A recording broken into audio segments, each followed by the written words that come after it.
Alright, so the results of that surgery. I didn't know what they were because the doctor just insinuated I had wasted her time, and the hospital's time, and everybody's resources, so I didn't know what they had found.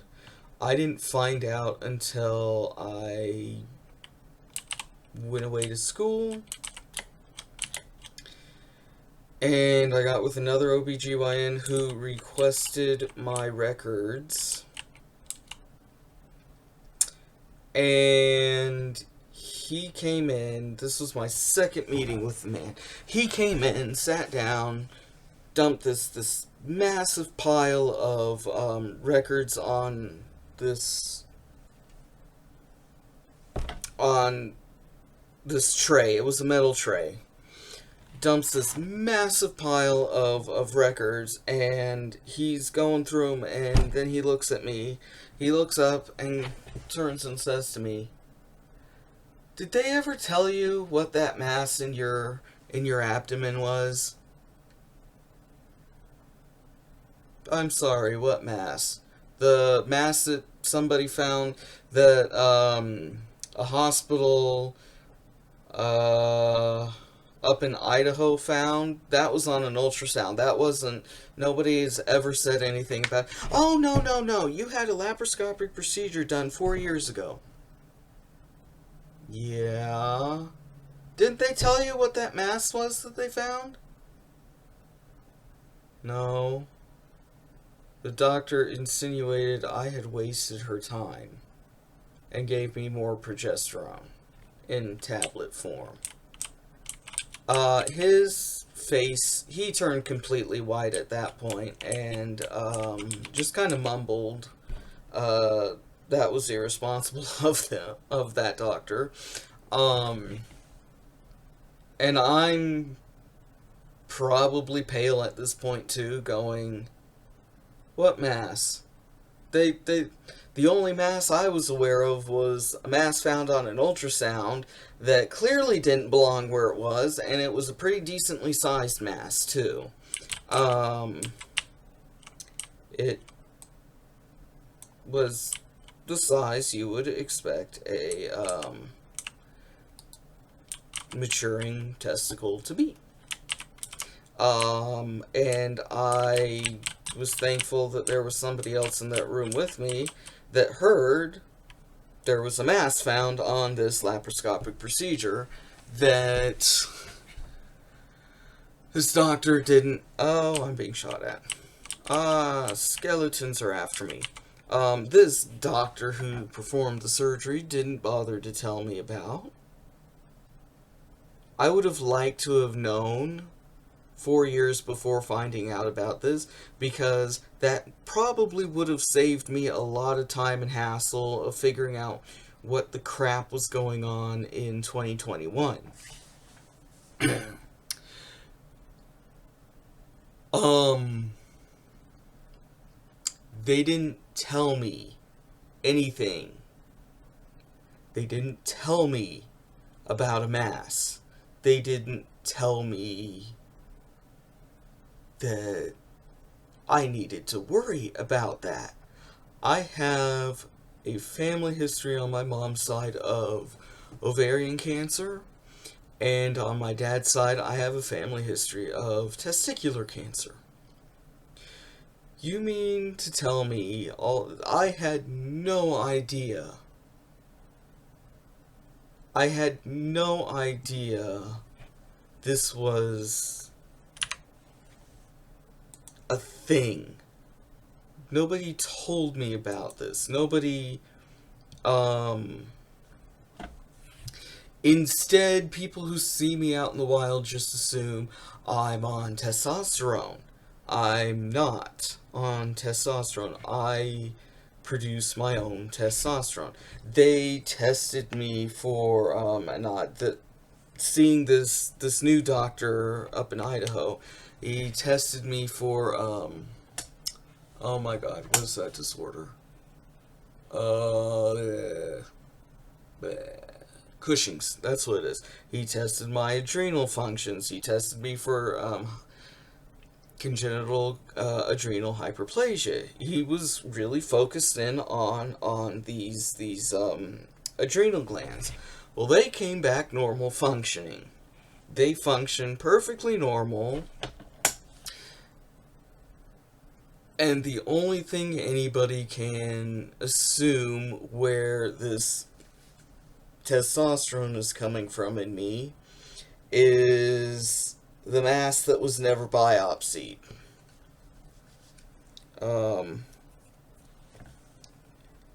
And now it's pretty hit or miss if you're going to find it on an ultrasound. I've had one ultrasound where it was found. I've had another ultrasound where it wasn't found.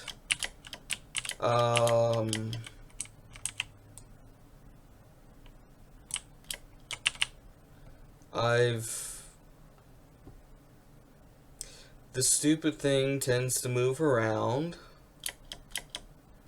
And when it gets caught, it becomes very excruciatingly painful. To the point where I am down and out. I can't move, I can't do anything because this thing is getting squeezed.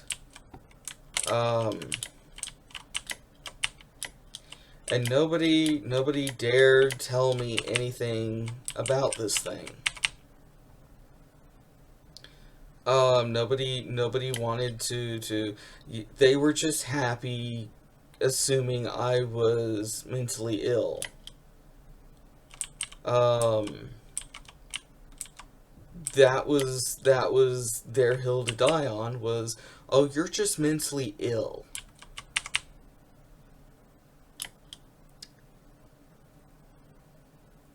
If I was just mentally ill, I wouldn't be sprouting a beard.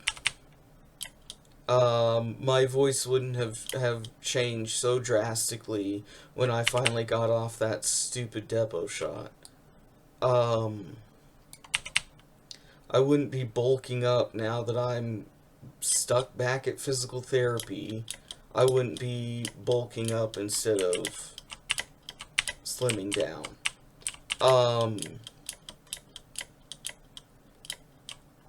It never was a mental illness.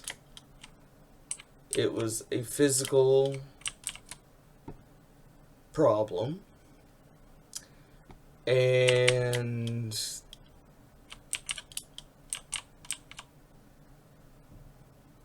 doctors just don't want to deal with it.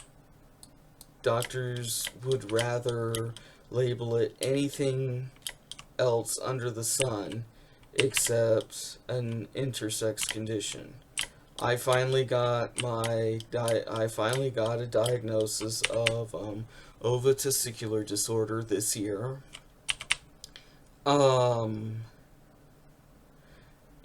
with it comes its own set of hardships.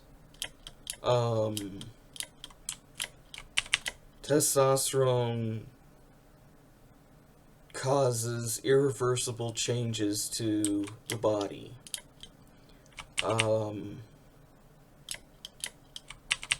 And to the people who are just telling me, oh, you should just go back and identify as, you should just go back and try making being a woman work again.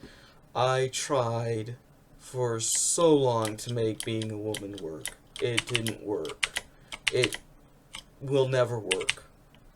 It is impossible to make it work at this point. I found out this year also that I produce sperm. They aren't the greatest little swimmers, but that's a lot better than what a tiny malformed ovary was ever going to be able to do. I'm quite comfortable. I'm quite comfortable now knowing what's going on. I can say, okay, Is this fair? Um, I didn't really feel like I was a woman anyways. If anything, I felt like I was a failure as a woman, because even back then, you see me out in the wild, you would assume that I was just your typical man. Um, and it wasn't working. It wasn't working. I'm in a much better place now. My only issue is that people who see me out in the wild just assume I'm transgender unless they actually stop and talk to me and I start opening up to them. They're gonna go on with their assumptions. That's why I'm doing this channel. I have to go. There are things I go through on a daily basis, weekly basis, monthly basis. Um, that you can't imagine the crap I have to go through um, because my chromosomes are so screwed up that they led to one of the rarest intersex conditions known to man. Um, and I would like to just go out and say, oh, it's okay. It's just a mosaic pattern.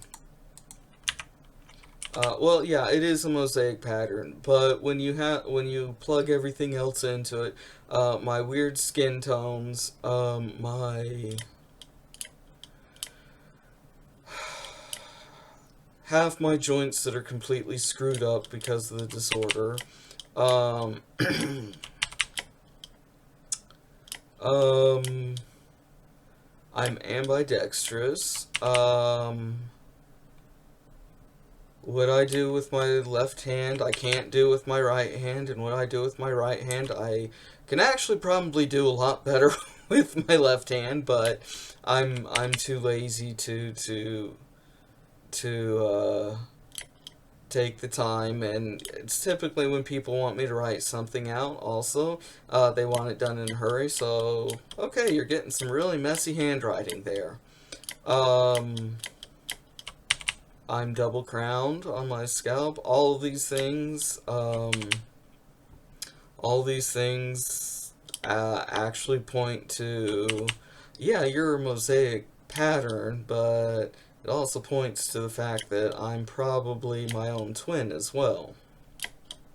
And that's left me with some survivor's guilt.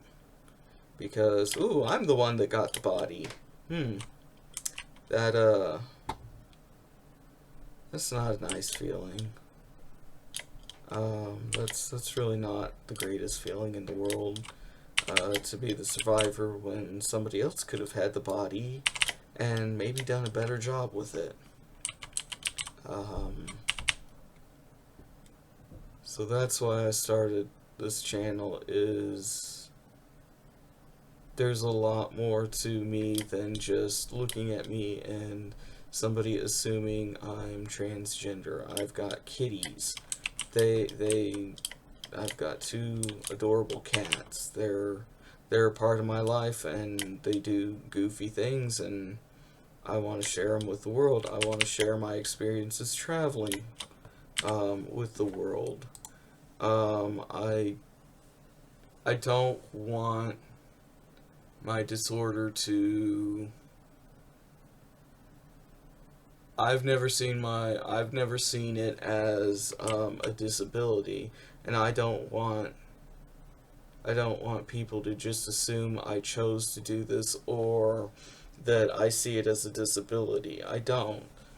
And that's why I started this channel, is I want to document what I go through, as I go through it. And yeah, so that's the weird story that led up to the diagnosis I have.